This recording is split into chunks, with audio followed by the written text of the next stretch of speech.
All right, you ready to go? I'm ready to go. All right. I feel a little underdressed. I just came from the basketball court saying hello and thank you for tuning in. And you guys, thank you for being here and thank you for having me here. I truly appreciate it. Thank you. Nowhere, man. Yeah, pretty much.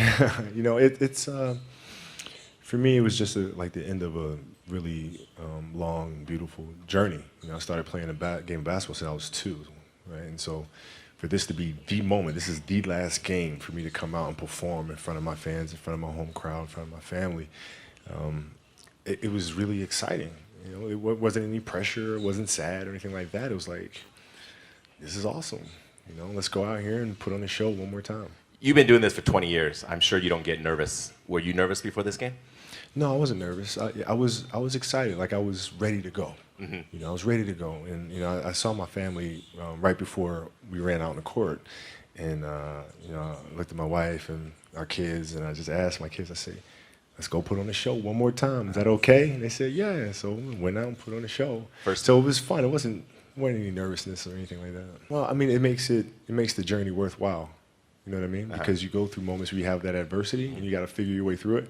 So like the start of the game, I actually had to just start laughing at myself after a while. Like after I missed like the 5th shot in a row. So this is pretty funny. I mean, this game can either be like, I can either turn it around or this is going to be absolutely horrendous. Be the worst last game ever. So, you know, from that point, I said, I'm comfortable. It's either going to be the worst last game ever, or it's going to be the best last game ever, but I don't want anything in between. Last game, fully just mental, just fighting through it and just say, look, I gotta do this. And Yeah, it was, no, because I was ready to play. I was excited to play. You know, once the game started, it became the norm. You know, it became reading defensive situations, you know, positioning of my teammates, and you know, just overall strategy and tactics. And it felt good to get back to that, you know, because that's the part of the game that I enjoyed the most. the mindfulness of that game. Yeah, the fun of it's like a puzzle. You know, you have to figure out what pieces go where, and that's the enjoyment in the game. The mentality is a really simple one in the sense that the confidence comes from preparation. You know, so when the game's on the line, I'm not asking myself to do something that I haven't done thousands of times before, right? So when I prepare, I know what I'm capable of doing, I know what I'm comfortable doing, and I know what I'm not comfortable doing. Right? And so in those moments, if it looks like I'm ice cold or not nervous, it's because I've done it thousands of times before. So it's one more time. Right? So that leads me to talk about a lot of this Kobe tour this year in Asia is we reiterate the Mamba mentality. You know, can you talk a little bit about what the Mamba mentality is? You know, the Mamba mentality simply means trying to be the best version of yourself. That's what the mentality means. It means every day, you know, you're trying to become better. And it's a constant quest. It's an infinite quest. So starting at the age of 2, when I first started playing the game, and on and on and on, I always ask questions. I always try to get better every single day, learn more, learn more. You were asking questions at 2? Oh, dude, I was asking questions all the time. I mean, you'd be surprised. Like some people, like my kids at 2 could do a lot of things. Right? At 2, I could dribble a basketball. I could shoot a basketball on the Nerf hoop at the house, and I would go to practice with my father. I would observe my father. I'd sit and watch games with him. And Was he your first coach? Yeah, I mean, I guess you could say that. You know, a lot of things I learned by being around the game. Right? So by the age of 6, I was already strategizing versus other 6-year-olds. You know, at the age of 6, I figured out 6-year-olds couldn't dribble with their left hand. And so I said, okay. A lot of 12-year-olds can't dribble with their left Well, yeah, hand. would imagine 6. So like when I was playing these 6-year-old kids, I would make them dribble with their left because I knew they couldn't.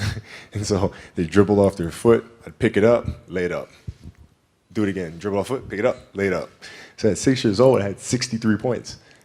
And and I remember my dad. So your 6-year-old self could beat your 38-year-old self because you only scored 60 in the last game. Yeah, no, but I can dribble with my left though, so that's a problem. But yeah, I mean, listen, I just constantly looked for things to learn from, and you know, very observant. Sure. The first one is to be passionate. You know, what is that? Is there a moment where you can define your passion for the game, or was it just something accumulated over time? Well, I mean, you know, the passion came from the love for the game. You know, I loved everything about it, like the smell of the ball. You love the smell of the ball? Yes, the ball. You know, the smell of like brand new sneakers and like the sound the ball makes when it hits the ground. Sneakers in the gym. Sneakers squeaking. Yeah, the ball going through the net. Like all those things I love.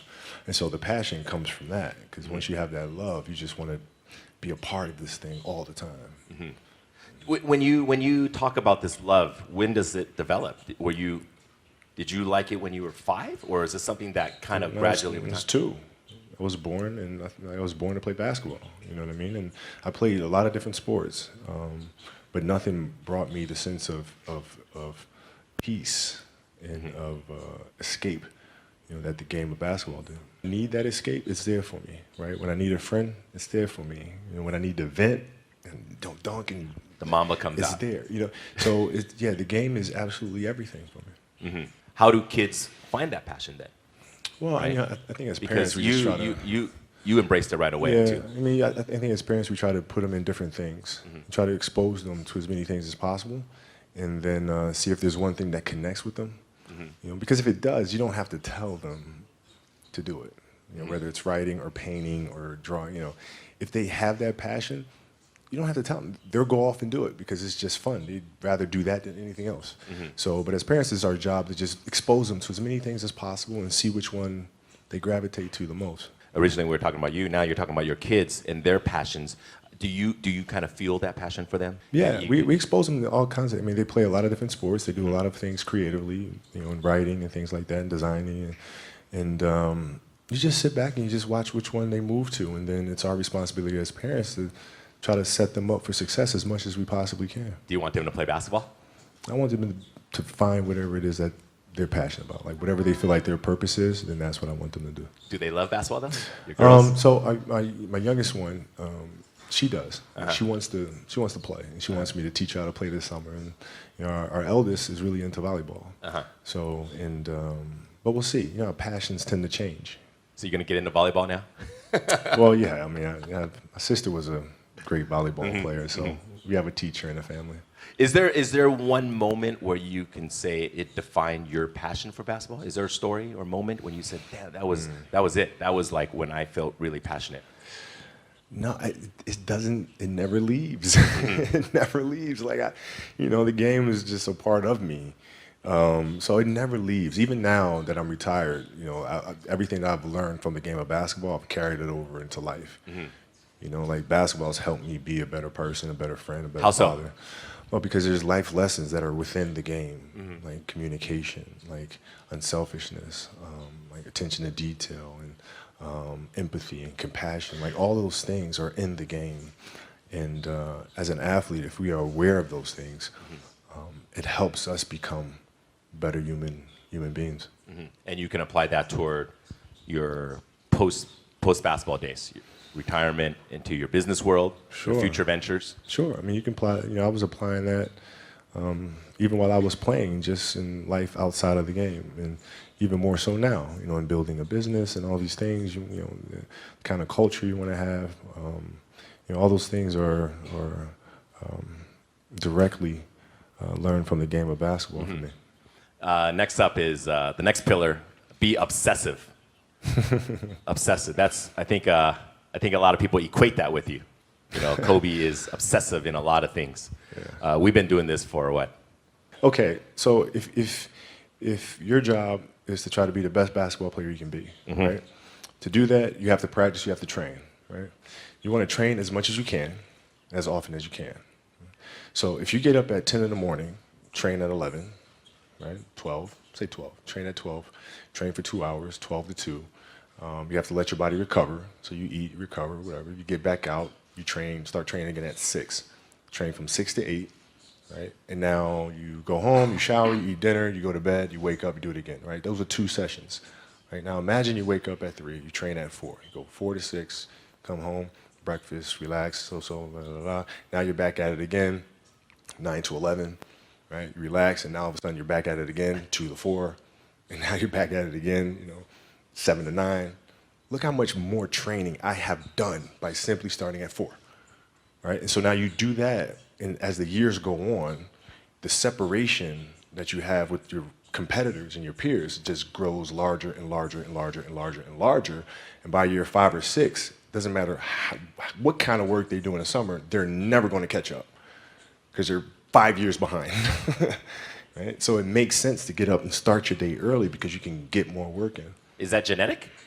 Or is that something you ingrained and trained yourself? No, it was Who just, taught you that? For me, it was just common sense. Like I can if I start earlier, I can train more hours, and I know the other guys aren't doing it because I know what their training schedule is, right? So I know if I do this consistently over time, the gap's just going to widen and widen and widen and widen and widen, and they won't be able to get that back. Mm-hmm. So to me, it was just common sense and like thinking, how can I get an advantage? Oh, start earlier. Yeah, let's do that. When did you start doing that? Man, like high school. My first class in high school was 7:45. I used to get to the gym around 5 a.m. and I'd play before school. Mm-hmm. And then school would start. Who's playing with you at 5 a.m.? My coach. So my coach would show up and we'd do all these basketball drills. Mm-hmm. Right? So just you and your coach? Just me and my coach. And sometimes it would just be me and the janitor, and who's still there today. And then I play at lunchtime. That guy should get a medal. I hooked him up with a few things. But I play during lunch and then practice after. And then go home, do my schoolwork, and then watch a bunch of game film and games on TV and study film. Was that the only thing you've been obsessed about, basketball? Well, until recently, yeah. Basketball has dominated, my entire life for more than 30 years. Is it genetic or you just learned it? I mean, how did that idea even come up? Well, I think it's just, it's just a matter of what's important to you. Mm-hmm. And what's important to you. For whatever reason, I felt like I didn't feel good about myself if I wasn't doing everything I could to be the best version of myself. Mm-hmm. If I felt like I left anything on the table, it would eat away at me. I wouldn't be able to look myself in the mirror. Right? So the reason why I can retire now and be completely comfortable about it because I know that I've done everything I could to be the best basketball player I could be. Mm-hmm. And so that's where it comes from for me. You can't leave any stone unturned. Because, we do all these events, and like today we just did one. All they had to do was run this drill called 17s. This one kid misses the line by like half inch. No, it wasn't even half inch. It was like about that much. He misses the line. Kobe's like, stop. We had to stop everything. And he's like, nobody gets shoes. And all these kids are like, oh, they're mad at the kid. Yeah. They're like, touch the line. All you gotta do is touch the line. That's it. It was this much. Touch the line. And Kobe's like, no, nobody gets shoes. You guys sit on the sideline. And then Kobe made this kid run suicides. But the important thing to understand is you can't shortchange yourself. Like you're not cheating anybody but yourself. Right? I mean, you're tired. You're literally this far away from the line. Why would you not go that extra to touch the line? Right? So if I let him get away with that, right, all of a sudden he starts maybe to cheat something over here, right? Not give his best over here, not give his best over here. And as years go on, he's going to be he's not going to reach his full potential because he's been taking these little shortcuts that just add up. And you can't let that happen. Our job as teachers, as mentors, as inspirers, it's our responsibility to hold them accountable to those things. So that's you being obsessive, but teaching obsessiveness. Yeah, I mean, it's really simple. It's like whatever you're doing at that moment is what you're doing at that moment. It's like that's where the obsessiveness is having attention to detail for the action that you are performing at the time you're performing it. And if you can have that kind of focus, you can't help but to have a certain level of obsession or attention to detail. Moving on to the third pillar is to be relentless. How do you get that? Talk about what is the meaning of relentlessness to you? Well, it's to never to be unyielding. Never give an inch to anybody. Never. Like you're always going after it, always going after it. And if there's a challenge that ensues, oh, good, I want to see how I stack up to that. So you go after it. And it's just, it's fun. It's like you get a chance to compete against opponents and you get a chance to see where you stack up against them. It's like, I want to see. Maybe I'm not good enough today. But that's fine. I'll be good enough the next time I see you, though. And you get a chance to always measure yourself, and it's just fun to do that. So I guess that's where relentlessness comes from. Is it something that's also learned or ingrained? or is it something you kind of learn over time? It's not God given. No, I had to learn it as well though, because I had a year of playing. Like when I played basketball in Italy, I was taller than everybody else and faster, like the age of 11. And I came back to America to play basketball, and it was not the same thing because kids were bigger, stronger. And so I went through a summer of playing basketball in America where I didn't score 1 point. It was one league, I didn't score 1 point, and it was devastating. But I had to, no, I'm not giving up. It's not going to happen. So you bounce back and you keep playing, you keep practicing, you keep practicing. But I mean, it wasn't handed to me. You didn't score 1 point. Not one. I mean, not even a free throw. And you were 0. You were how old? 11. 11. Were you playing against 25-year-olds? No, I was playing against 11-year-olds. No, I was playing against 11-year-olds. That's hard to believe. Wow. I know, but I was playing against 11-year-olds and I didn't score 1 point. And then did it hurt you? Were you? Well, yeah, it was very embarrassing because my father was a Philadelphia basketball legend. My uncle was a Philadelphia basketball legend, and now here I am, this kid with like these really big knee pads, and I'm walking around and I can't score anything. So it was like really embarrassing. That drove you? Of course it did. Of course it did. And I vowed to be much, much better. So you live for those moments where you're embarrassed, when you're down, people kick you, don't let you score. Those are the moments that drive you. Well, I mean, those are the moments that occur, right? So whatever moments occur, good, bad, or indifferent, I can use those moments to propel me forward, use those as fuel to help me be a better player. Is there a moment in your NBA career where you felt like you didn't hit that mark and that was a huge transition for you? Yeah, I always felt like I missed marks in the league. What were some of the down moments for you in basketball? Well, losing to the Celtics in the finals in 2008, I mean, that was tough. Oh, that hurt me too. Yeah, I mean, it was brutal. And I remember at night in the hotel room after we lost, just thinking to myself, I might never win another championship. Like, I might have just, like, this is it. It's too hard to get back here. Maybe it's not in the cards to win another one. And so I go through that night of being mad. And then the next morning I wake up and I start thinking, nah, I got to fix this. So where did it go wrong? Why did we lose? Right? We weren't tough enough. Okay, we weren't tough enough. Whose responsibility is that to make the team tough? It's mine. All right, so now I have to start figuring out how I'm going to lead this team differently so to make sure that when we get to the finals the next time, we're tough and ready for this challenge. And, that's how you bounce back from those moments. That was 2008, 2008. Right? 2008 against the Celtics. And, I mean, all of Laker Nation was hurt, especially because it was against the Celtics. Right? It was painful. Celtics. You can't lose. Celtics, come on. God. Celtics? Well, yeah. Because also that was their like 17th, right? Yeah. For their organization. And the Lakers. We don't talk about that. Yeah. And then you bounce back the next year against Orlando. Orlando, right? beat Orlando, then got our revenge against the Celtics in 2010. Did beating the Celtics feel better than beating Orlando? Oh, yeah. Oh, yeah. Yes, yeah, oh, yeah. I mean, I grew up such a Lakers fan, and so, like, the Lakers and Celtics rivalry. You just hate them. Everything, yeah. Oh, like, you hate them. We can't, there's no way I can be on a Lakers team that loses to the Celtics twice. No. Can't give up. And then was that a big moment for you beating the Celtics? It was huge, because I've seen us as a team grow so much from 2008. Powell, Lamar, all our guys, like how much we have grown since the last time we faced this team, and I couldn't be any more proud of them. It wasn't even about me. It was about sitting back and watching us as a group, and we just accomplished this amazing thing, and now we can all enjoy it together. So, moving on to the next pillar is to be resilient.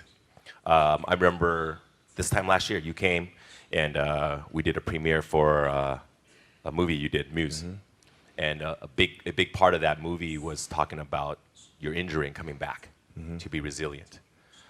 Take us back to that day against Phoenix, right? When you injured your Achilles. Against Golden State. Oh, yeah, Golden State.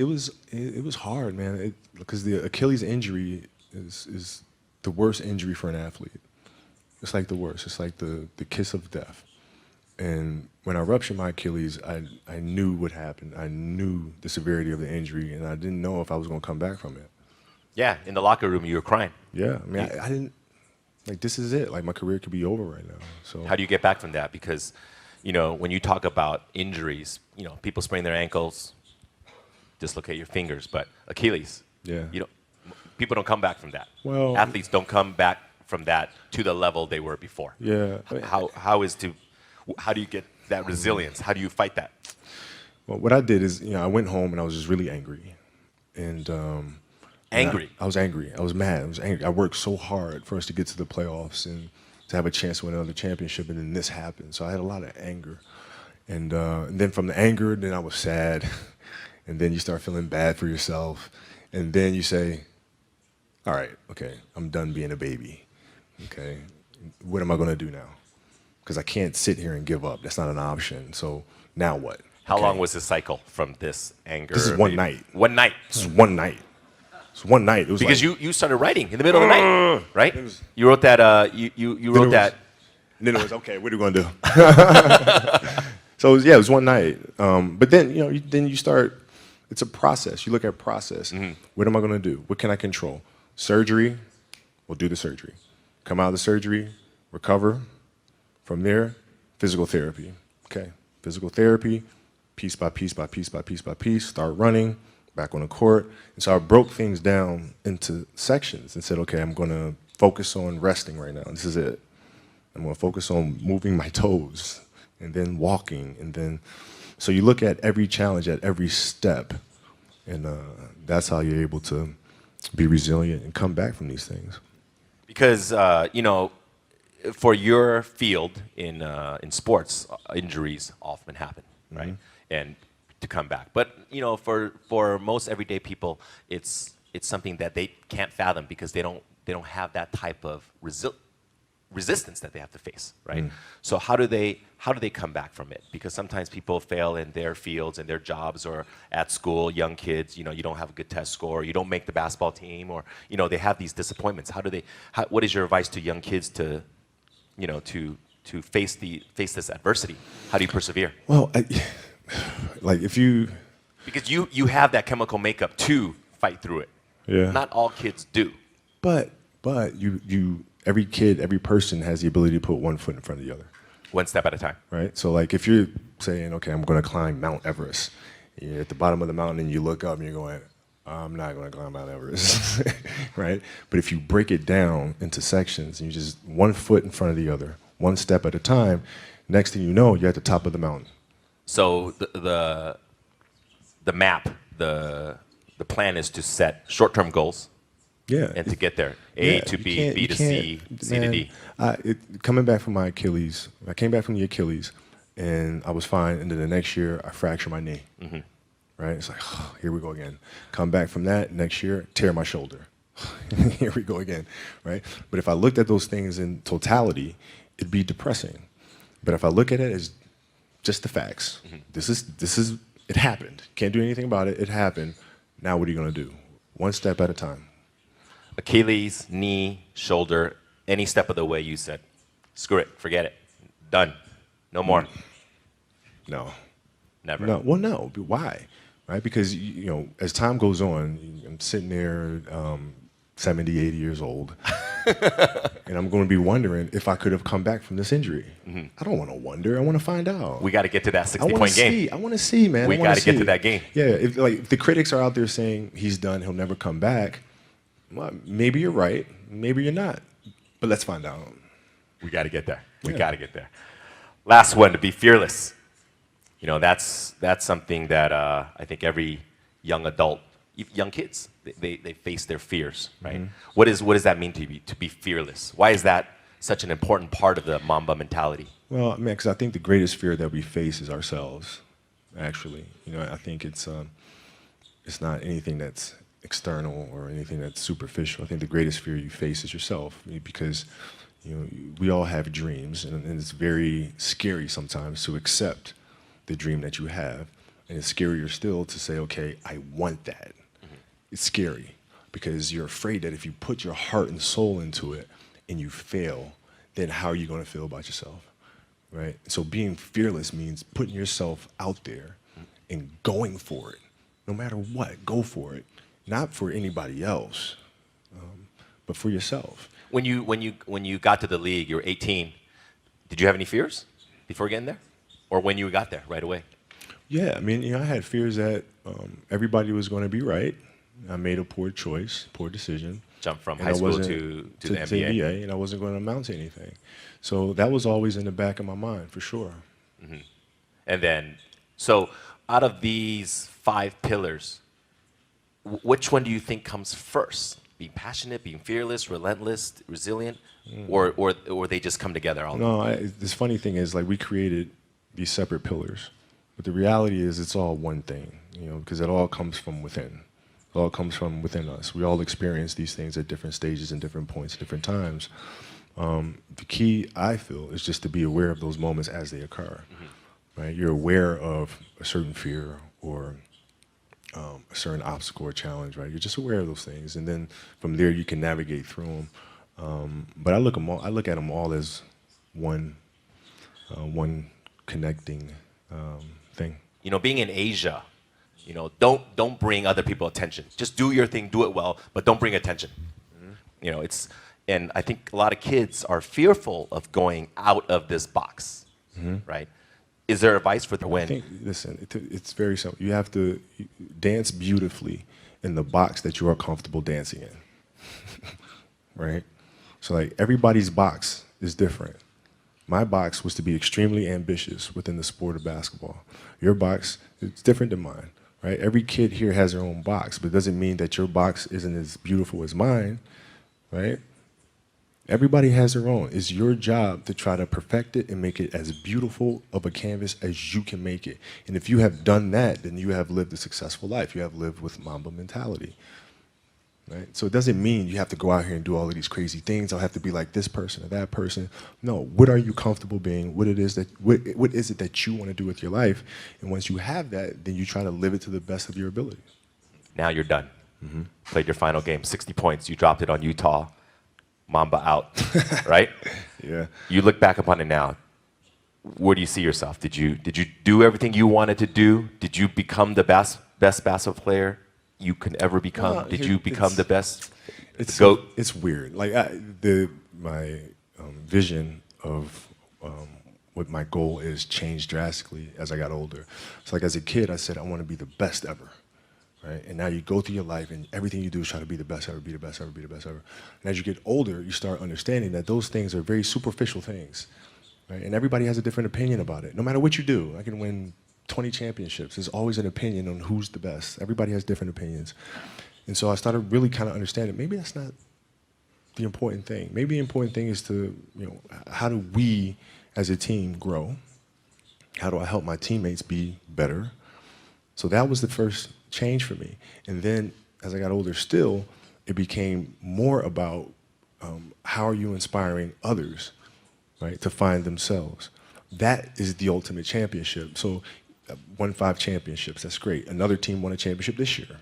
Team's gonna win a championship next year. Those things come and they go. But what stays is how do you use your passion and use that to inspire somebody else to create their passion, and then how can they pass that on to the next person? That is true success. So my goals have changed drastically from the time I was 6 years old to the time I was 17 to the time I was 25, and now sitting here at 37. So now you left the game of basketball. We're here in Shanghai. We're going to end our talk today because we've gone a little bit past our limit, but I think everybody is very happy to be here, and I think they learned a lot about the Mamba mentality, right? What's next, for you? Well, I mean, it's always teaching the game, right? Teaching the game through various ways. We do camps and clinics, we do those things, but also through storytelling, right? How can you share stories with the rest of the world that challenges them to look internally and to learn things like process and learn how to navigate the sense of self and all these things? How can you infuse that into entertainment in a way that pushes our culture and our society forward? Those are the questions that I'm really, really intrigued by, and that's what we'll focus on. Ladies and gentlemen, one of the greatest of all time, Kobe Bryant. Thank you.